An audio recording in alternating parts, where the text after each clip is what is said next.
I don't know who this team is. I don't know what's going on, but there is zero drama in 49ers land. Fred Warner locked up, Brock Purdy locked up, George Kittle locked up. We're going to talk about all that and review the 49ers offseason right after this.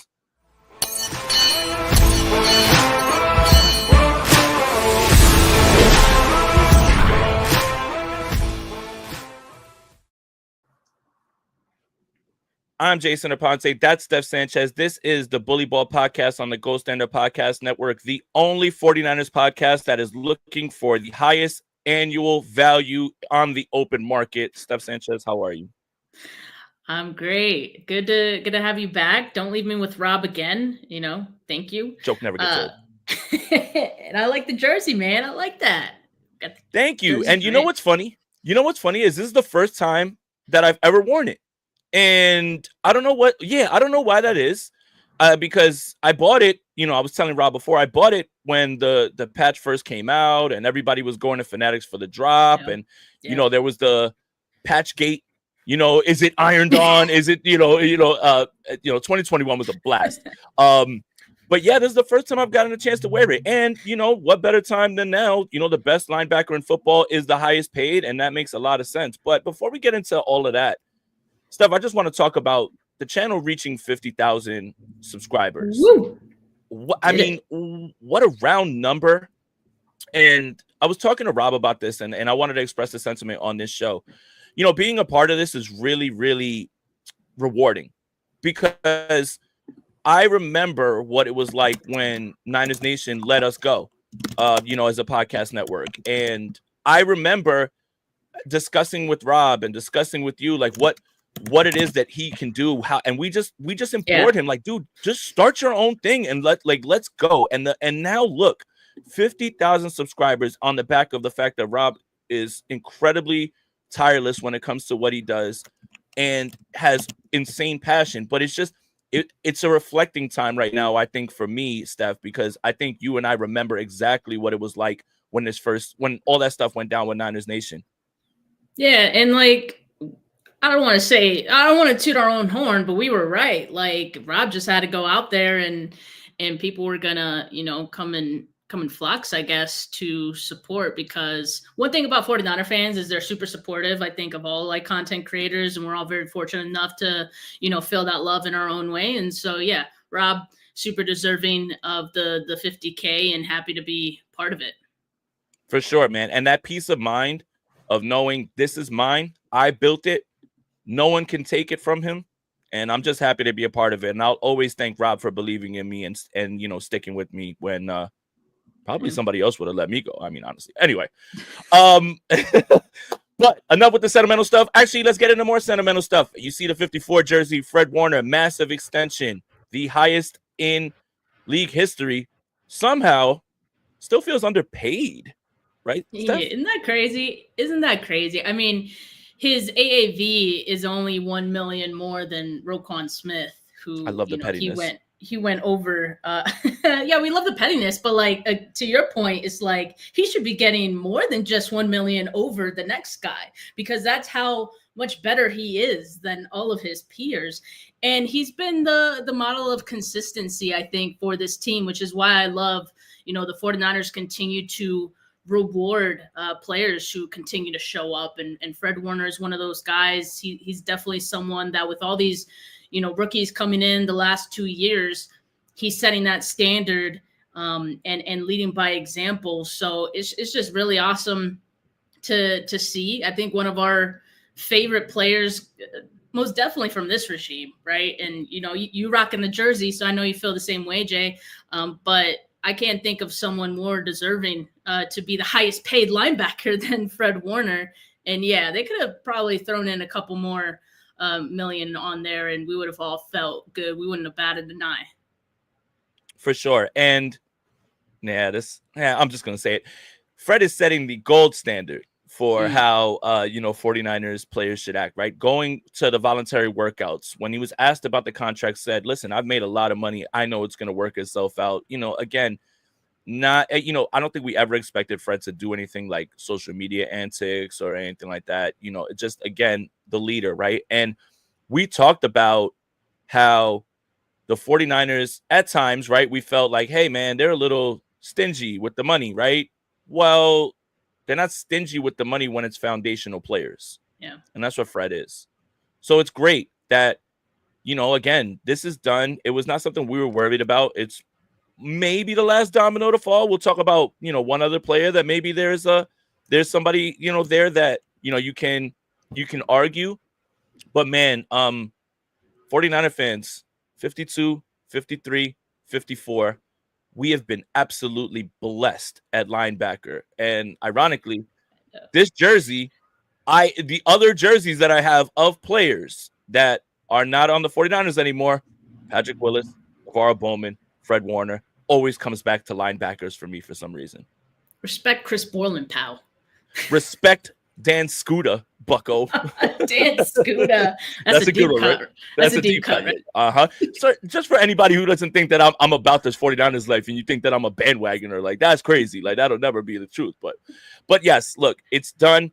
Again, it does feel like he's underpaid, right? 3 years, $63 million. Somehow that's just the new record. But again, for a guy who last season was the DPOY by a lot of people's measures, and then played on a broken ankle when, for all intents and purposes, the season was lost pretty early last season. But again, showing the way to go, right? Like leading by example.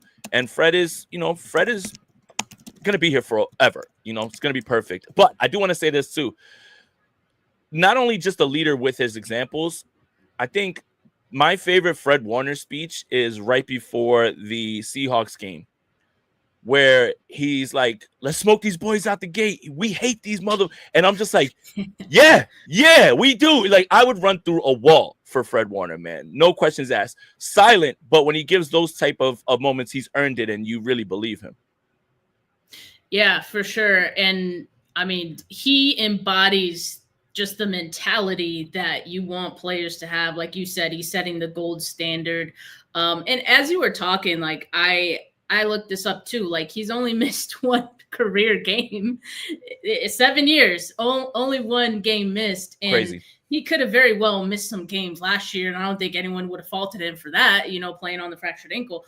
But again, he just shows that resiliency and that want to, and that's what the 49ers want to continue to reward.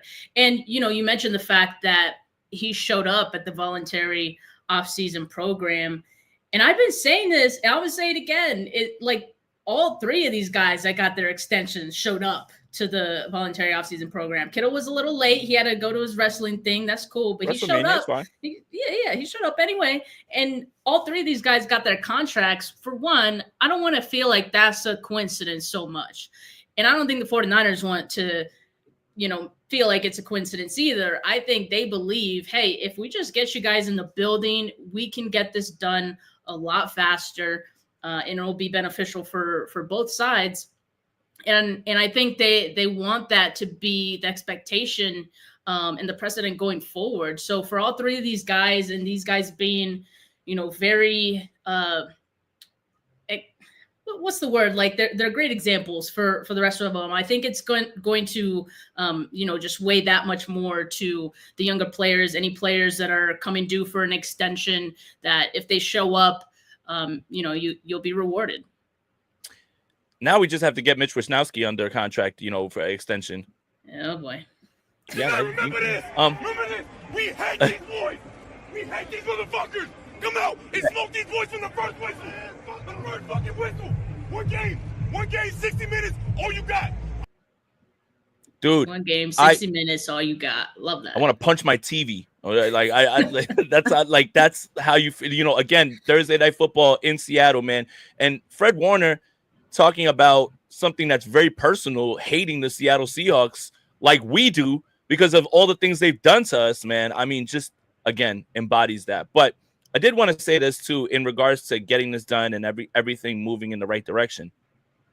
I think, one, is the 49ers had every intention of paying them, right? Like, there was never going to be any, stepping or falling all over their feet. But, two, I do think that they realize that everything has to go smoothly into the offseason and everyone has to be there. So there are no slow starts.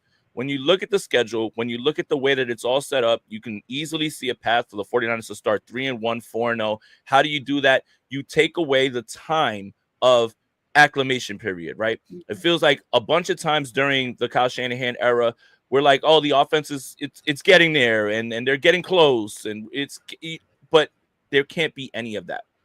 This has to be a season that can't be a losing season. This has to be a season in which the 49ers start fast based on the schedule, because we know the ebbs and flows of an NFL season. Things are going to go up. Things are going to go down. There's going to be adversity.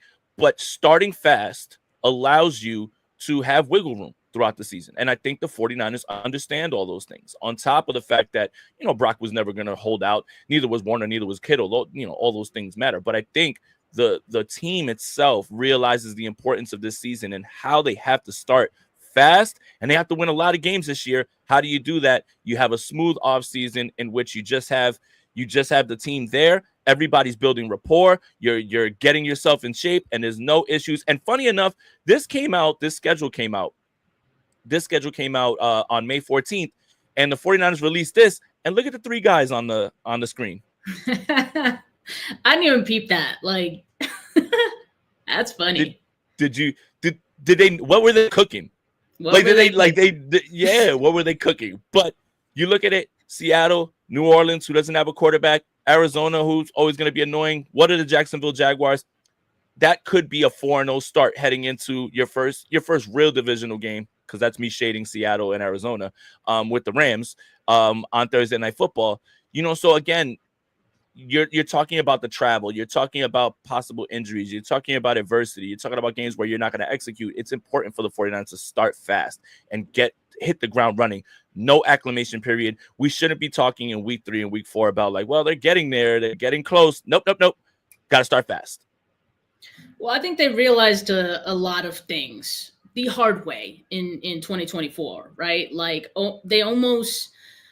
it was almost like an accumulation of a lot of their bad habits, just kind of, coming back to bite them in the end. And one of those was the contract negotiations. And it's okay, we'll get it done eventually, and kicking that can down the road, and finally seeing the impacts of that and how it could affect your season. It wasn't just that. There were other aspects to it as well. One of those things of, starting slow in the season itself, how that impacted their season, and them feeling like we can get out of this still. We've done it before, so again, right. All those bad habits we saw turn very ugly in 2024. But what I like the most about this offseason is that I think they showed some self-awareness, right? All the issues that you could identify for this team in 24, they reversed all of those. And again, we got to see how it plays out for the season. But as far as just looking what they did this offseason, it's looking good. Having all 3 of these deals done before OTAs, I mean, yeah, I don't know who this team is. Where is the drama, right? I thought they loved the drama. Apparently not, but I don't like the drama either. So this is great.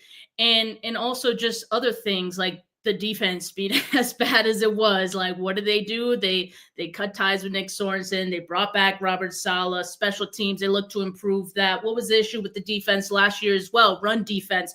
The draft was almost solely focused on the run defense for much of it, right? So just seeing that self-awareness and the reversal of all those bad habits and looking to really address the root issues of what went wrong in 2024, I think gives me good hope. And I hope that what they're building and what they're looking to do this offseason becomes the new norm and becomes the new habit for this team, so they don't fall into those ruts like they did last year. What a difference a year makes. Last year around this time, Brandon Ayuk's flying away to this place. Where is he? Is he at the facility? What are they? It's awful. He deleted all his social media. It's a little too quiet around here. And you know what's funny is, I put out there, hey, I'm loving this no drama offseason. And someone said, well, you're a content creator. What did you must have loved last year? I hated every single minute of last year. We're still fans too. Right. But I didn't feel the need to create a video every time someone said something about Brandon Ayuk, right? Or someone said something about where he was flying. I didn't do that. My channel was dormant because there was nothing substantial to talk about. Now, there's nothing really substantial to talk about but football. And it's a good thing. It's a good thing. We can focus in on the rookies. We can focus in on second-year players. We can focus in on predicting things and going back to, like, there's football to talk about now. And that is far more exciting to talk about than any sort of offseason drama. I don't like it. Sure, it may, generate whatever, clicks, sales, whatever it is, whatever you want to say. I'm good off of it, because if I'm repeating myself over and over about something that really has no sort of legs, I'm bored, and I don't like it. So this is good. But I wanted to kind of shift the conversation, Steph. This offseason right now, the vibes are immaculate. Last year's offseason, the vibes were low. But that's not how this offseason started. And I don't want to do revisionist history, because where we are now with everything is not where we were early in the offseason. And that's objective. So let's start. All of these players are leaving. Although the keener, sharper 49er minds knew Hufanga probably was going to leave. There was a big chance that Drake Greenlaw was going to leave. Charvarius Ward was going to leave. When you see those names, it wasn't like, oh my God, what are they doing? They prepped for all of this by drafting players that can take their spots, by understanding the market and understanding all that. But it still didn't look good, because you're looking, and then you get to that defensive line after Hargrave goes and Collins goes, and you're like, my God, who's going to start, in the season, right? And this is, again, before the NFL draft. But let's start in the beginning. The 49ers signed Luke Farrell, and people are like, what is that? They trade Jordan Mason, and they're bringing in, they signed Mac Jones, and everybody's like, these are the additions. What are they doing? I think now that we've got a larger view right now with everything, now we know what they were cooking. And I don't want to gloss over the fact that early in the offseason, it wasn't all good vibes like it is now.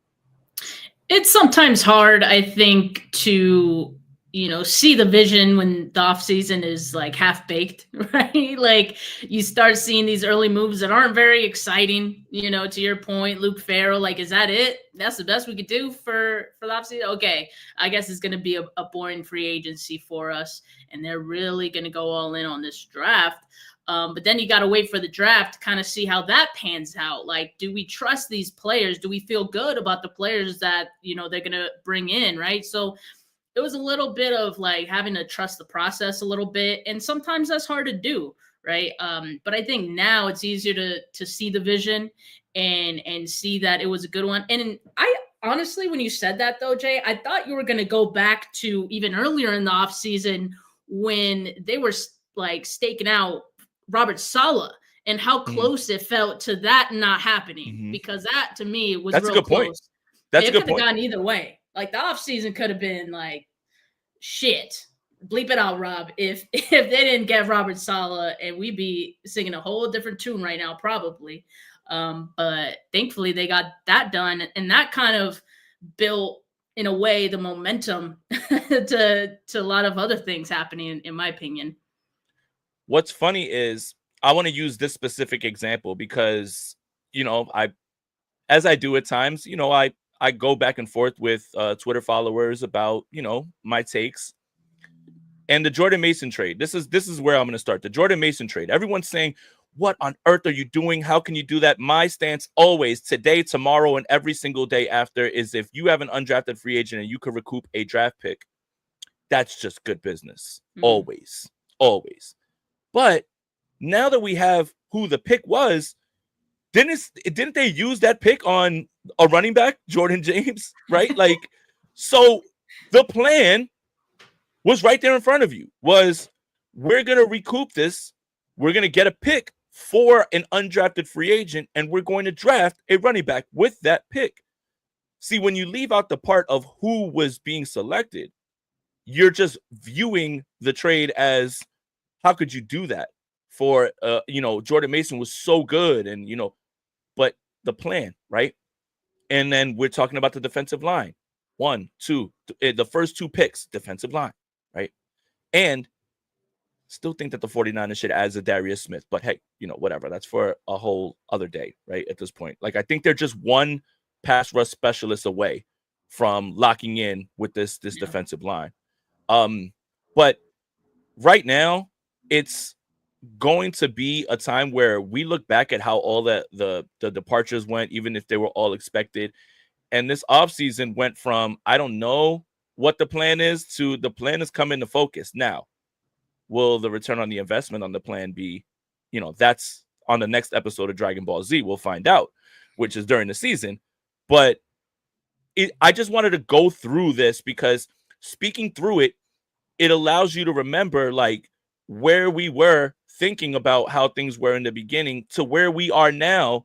And regardless of what's down the line, how much better we feel about it, because John Lynch did say we have a plan, and they really did, huh? Yeah, I know. It's like, damn.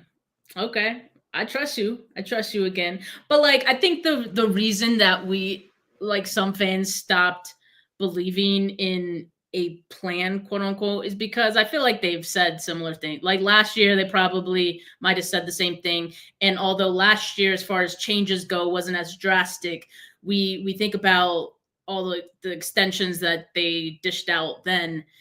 And to me, that didn't go smoothly, right? Like, and I think we can all agree it didn't go smoothly. So at that point, talking about a plan and, how you want things to get done didn't hold a lot of weight by the end of it, because, it went to shit. So yeah, this year, I think we see how it played out, and it's played out perfect. They had a better plan this year. Let's just say that their plan this year was very well said, way better, and they executed it, I think, to a T. Right? Last year, like, it almost felt like they had plans, but wrenches got thrown in them at every turn. Like nothing was going right. And so this year, I felt like they were a little more proactive, and they didn't really let outside factors dictate what they were going to do. So better plan. Yep. Foot for the super chat. Thank you so much, man. Getting contracts done earlier is a difference, but this team is far from getting penciled in for a rebound. It has so many questions. CMC, Trent Williams, wide receiver, O-line, defense. So the entire team, essentially, right? O-line, defense, offense. Yeah. You missed special teams. I mean, I got questions there too. No, we don't now, right? Like, we got a kicker competition going on, right? Like, so, like, we talk about all the drama, and we're gonna get to training camp, and the biggest storyline is gonna be who's winning the kicker competition. What is Greg Joseph doing on the sidelines, man? Like, that's gonna be our off-season content. Yeah. You know what? I don't mind it, right? I don't mind it, right? Think back to training camp when we were there, and there's this guy running around in the background who has this chiseled jaw, and he's got this 5 o'clock shadow, and he's not practicing because Trey Lance is on the field, but he's running around in the background and people are cheering for him. That is some of the wildest stuff like we've ever seen at a training camp. Is like having a quarterback who you're trying to trade, but is there and is a constant distraction, just running around, and the discussion just gets louder. That's par for the course for usual 49ers off seasons. The craziest shit is going on. The 49ers must have heard that they have a chance to be on Hard Knocks this year, and they're like, okay, bet, let's be as boring as possible. Let's get all this done before they can report on it. That's Kyle Shanahan telling HBO, like, don't bring any cameras in here. We're not going to be fun this year, like, at all. 415 Faithful, thank you for the comment. When do you guys believe the Niners will sign an edge or two here? I'm thinking they need at least 4, even if you have players that can play multiple positions on the line. I love Zadarius Smith. When you look at what he did last year in Cleveland, in 9 games, his pressure rate was still very high. That defense is obviously good, but he got revitalized when he replaced Aiden Hutchinson. He doubled his pressure rate in Detroit. I think that has a lot to do with being on a playoff team, understanding that you finally got out of Cleveland and you have a chance to really make a playoff run. You kind of hope that that's what you'll be getting from him again. I know he's 33, but when you think about it, you don't bring him in on base downs. You bring him in on obvious third and longs and passing situations, and you let the man cook, and then you can move around Michael Williams and move him inside, and Robert Saleh can really get creative with how they generate pass rush. What do you think, Steph? Yeah, I wouldn't be surprised if they did look to add another edge rusher. I think Lombardi mentioned that they got like $40 million in cap right now, which is about what they usually try to roll over to the following year or into the season. Without the increase as well, too. Without the increase. Sure, yeah.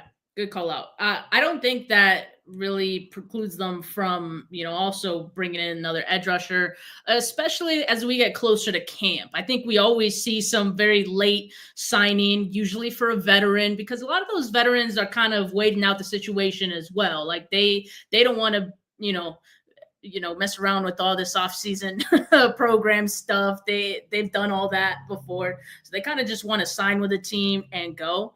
And so I think the 49ers at that point, a little closer to that, will look to sign another edge. I would hope, right? Because like we're kind of seeing that's like the one position on the defense that they don't like. You want some competition there at the very least, right? Like something going on. So I think Zadarius Smith is a good option. It shouldn't even cost them that much. That's the other thing, that if you wait that long, you're dishing out, vet minimum contracts at that point. So I think that's what the 49ers are kind of waiting out, and players waiting it out as well. Ring chasers. You got to find those guys that are ring chasers. Von Miller's somebody else that is out there as well, too. Again, situational pass rushers. They don't have them on the field for base downs. Let's get them, and let's turn this NASCAR package up. I want to go back to the offseason because I felt like a big turning point in the offseason was when the 49ers missed out on Joey Bosa.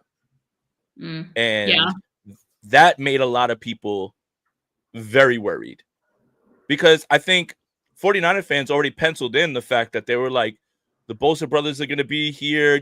This. All right, so we've lost all these players, but we're adding this guy. And then it felt like when he signs with Buffalo, everyone's like, what are they doing? Like, what? Like who's going to, again, we're just talking about how we felt then. It would be remiss in our duties if we revise history and we're like, oh, no, we were confident the entire time. We knew they had a plan, and we were very confident. No. At that moment, the question started to be, who on earth is going to be playing for this team? And, free agency thinned itself out, and, you see the names come off the board, and people were panicked after the Joey Bosa thing. I think what concerned me about that is what it meant. To me, it meant free agents aren't looking to sign with the 49ers. The 49ers aren't this team suddenly that free agents want to go to and ring chase, to your point, right? Like, this is not that anymore. That's what I was worried, that the perception of the team to free agents was now skewed based on the 6-11 finish. And they had every right to feel that way, right? There was a lot of unknowns. I don't even remember at that point, did we have Saleh yet? I believe so, if I'm not mistaken. We'll let Rob fact check that one. Fact check us, Rob. But ask ChatGPT or something. But I wasn't too worried about missing out on Joey Bosa specifically. I was just more so worried about what that meant. And I think I was right, though, because who did the 49ers sign in free agency, right? That was like a top tier free agent. But I think it also went along with what John Lynch was saying was their plan, which was, hey, like we're not really going to be dishing out money and spending a whole lot. And yes, Rob confirmed they did have Saleh by the time Joey Bosa signed that contract with the Bills. But, I think signing Joey Bosa would have been a contradiction to a lot of what they were saying, which is also why I was totally fine with it. Bosa, a player, aging, not very available for his team. Very injured, the last couple years, not reliable. That's the complete opposite of the players that the 49ers want to reward with contracts. So that's another thing. I think it also told us that whatever the 49ers offer maybe was probably in line with all those facts, right? And so obviously Bill's willing to pay a little bit more for Joey Bosa. They could have him. That's cool. Yeah, I mean, look, I'm not wishing anything bad on him, but his track record is that he plays very few games, right? And I think your point is so valid about we need to retool, we need to get younger. And then Right. Joey Bosa is that it just doesn't It didn't line make up. sense.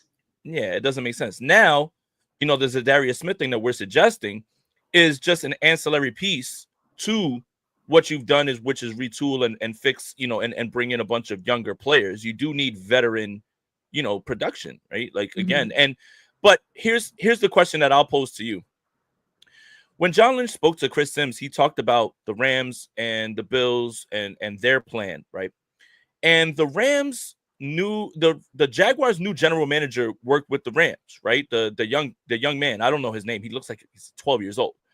But I did want to say this because it's important. And I wonder if the 49ers are fully lifting the blueprint from them when he said, we drafted all those players and did not bring in any veterans because we didn't want them to get in their way in development. I wonder if the 49ers are going to lift that thought process as well too, and just say, this is going to be fully a season where guys are going to have to learn on the fly and develop with playing time, no questions asked. Well, I think that is the way to go about it. I mean, you do want to have some veterans maybe, but more as like supplementary players, not so much thinking or assuming that they're going to have that, because the 49ers operated in such a way for a lot of off seasons where the starting roles were almost given to veterans unless proven otherwise that they shouldn't have them. Like, remember the start of training camps, how like it's always the veterans that like get those opportunities first.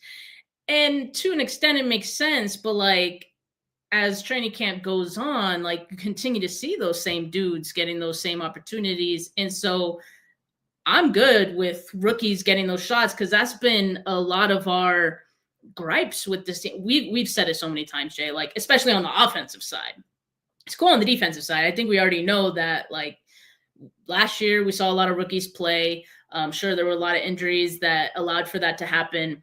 But I also think there's just a more willingness on that side of the ball to give those opportunities out. So I would hope that that's something they look to do for the entire team. Now, I'm not saying, start, Jordan James over Christian McCaffrey. You know what I'm saying? Like, that's not what anyone is saying. I'm just saying, like, I just want to see some of these guys. Because if you're not seeing these guys, how are you supposed to know if they're deserving of an increased role? Training camp. And that's what I'm saying. I think, like, but we were yelling for Jordan Mason. That's what I'm saying. We see it. Mm-hmm. We see it in training camp, but like, how come when the season starts, like we don't see these dudes ever again? Like, you know what I mean? If maybe for Jordan Mason, it was something different, because like we remain, saying that Jordan Mason, there was something about him that the 49ers weren't as high on, that fans loved. Yeah, pass pro is one thing. I think, maybe with Bobby Turner, wasn't as in love with him as maybe some of the other running back. I don't know. But so maybe just not the greatest example, but you know what I mean? Like, hopefully we do see more rookies play and we see less of the roster politics. And I think the difference is like Christian McCaffrey is not just some veteran, right? Like, it's not, you're not gonna, like it's, but what we're saying is like, if there's a veteran presence, somebody who like, of a Zadarius Smith or somebody like that, who they're not like foundational bedrock players, you're not gonna, play rookie. That's the type of player that would get in the way, right? Like, if the 49ers drafted a left tackle, we're not gonna say, I think we should sit Trent Williams so we can see what we have in it. No. Right. That's not what we're saying. Yeah, let him play. Like, that's not how that's gonna work. But I do want to ask you this before we pivot to the final topic, which I think is a very interesting one and probably the last thing that needs to be discussed this offseason. Do we owe Parag Marathe and Jed York an apology? I don't know. Do we? I don't think they're we doing do. their jobs. They're doing their jobs. I don't think we do. But the narrative of like, oh, are the 49ers cheap? That was very loud.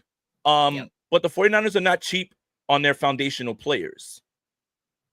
And again, I think we criticize more the negotiation tactics. When you hear low ball offer, when George Kittle says, it was like Black Friday when I got my first, my first contract offer. It was that insulting. But look, all things considered, I do find it really, really funny that after the news comes out that the 49ers are selling a little bit of the team, the next day the Brock Purdy deal's done. I know, right? Like, he just needed to, deposit that check real quick. Bro asked for a payday loan so he could pay Brock Purdy. So in advance. But, right, a quick little advance. But look, I won't say that we need to apologize to them. But good job, guys. And for the first time, there's not any issues with any sort of contract extensions. However, or is there? What about Jauan Jennings, Steph Sanchez? Okay, well, let's see. Like, how many years does he have left on his contract? Rob, look it up. Rob, look it up, please. Because if it's 2, and I know Fred had 2 on his deal as well, but like Fred, that to me is a priority. Like you want to get that done, right? Jauan Jennings, I don't know if we're going to see that same sense of urgency. So I don't think it's a coincidence. We haven't heard Jauan Jennings mentioned in the same sentence as extension. He's a free agent after the year, so he only has 1 year left. So in that case, it's fair to have that conversation. But maybe he just wants to wait out that. Maybe the 49ers want to wait it out. Before we went live, like we were kind of talking about it, and I think you've got your return on investment on Jauan Jennings already. 7th round pick. He played far beyond that. He's already, you extended him once, and he was deserving of that. But I don't know if I'd push it any further, especially because, you got Ricky Pearsall, you got Jacob Cowing, you added a couple more receivers, young receivers this year as well. And what have we been saying, Jay? We want to see these guys, right? We want to see these guys. We don't want veterans standing in the way. And I'm not saying Jauan Jennings is standing in the way and he's not doing anything, because he has been productive as that wide receiver 3. But I'm just saying, I think it's played out its course. So 2 things. One, I do feel like Jauan Jennings and Colton McKivitz are going to hit the free agent market next year. And I want 49er fans to prepare themselves for the bags that both of these players are going to get. Jauan Jennings has lifted his stock with what he did last year. Jauan Jennings is a tone setter with the way that he run blocks. Colton McKivitz is a lineman and an available lineman. And we all know that those guys get paid. A breathing lineman. Yeah, he has a pulse. We can say that. We don't have to agree on where we land with Colton McKivitz, but any breathing lineman with a pulse is going to get a bag. So I just want you to prepare yourself for these numbers that are going to happen, because I don't think the 49ers are bringing back Colton McKivitz. I think, the return on investment that you've gotten for him completely pales in comparison to what people expect of him. And we've talked about this a lot. But Jauan's going to get a bag thrown at him. And Jay Shaw, thank you so much for the super chat. Keep up the great work, Steph and Jason. Thank you for watching and appreciate you. But I want to ask this. You do draft Jacob Cowing, Ricky Pearsall, Jordan Watkins, who, by the way, you guys should check out KP's thread about him and how he was used in the backfield and everything, and start to put in your mind maybe how he might be utilized. But I wonder if the 49ers value his edge on offense, the tone that he sets, the way he run blocks. He's such a willing run blocker. The way that he has a nasty streak over the guys that you drafted and expect to be your next few guys. And I think that's what it's going to boil down to is, Jauan, we really value you from an intangible standpoint and everything that you bring on top of your skill set. But we got guys that we feel really good about and we're ready to go with, especially when you draft one in the first round. I just wonder, that is probably going to be the crux of the argument between this getting done with Jauan Jennings. But in order to feel good about the young guys waiting in the wings, you have to actually see them. Yes, exactly. You got to actually see them, which is why I feel like I keep bashing the team for this. I think the good process is you see what you have in your young players so that if those players are good, you can move on from veterans and you don't have to feel like you need to keep extending guys to have that same level of production, right? So I think the 49ers will play it out, see how it goes this year. And I think with part of that has to be being able to see what you have in those other guys so that you can feel confident. Okay, Jauan, like, yes, we do feel good about what we have, so we can move on. And I think both sides will be fine with that because, as Jay said, you know damn well Jauan Jennings is going to get a bag. And you know what that is? That's a comp pick as well in the following year. So, and the 49ers love to do that. You know, any player that they know is going to get a big deal. Like, and to that point, I think Jauan Jennings is probably going to get a bigger deal next offseason than he would have in the previous offseason in which he got extended, right? So again, I think the 49ers played this perfectly with Jauan, and now is the time to get even more of a return on your investment, which will be the comp pick after that. Same goes with Colton McKivitz. He outplayed, where he was drafted. You extended him once. And so it's kind of like this process that they do, right? And hopefully they bring in some new tackles. Like, you also need tackles. That's the other conversation. Like, they brought in wide receivers to supplement being able to move on from Jauan Jennings, but where are the tackles at? Like, you don't really got anyone there. So I think that's a concern a lot of people have. The 49ers then may be in a situation where they feel like they need to extend Colton McKivitz, which I don't think that's a good situation to be in, because then you're having to overpay for, you got to pay market. Player.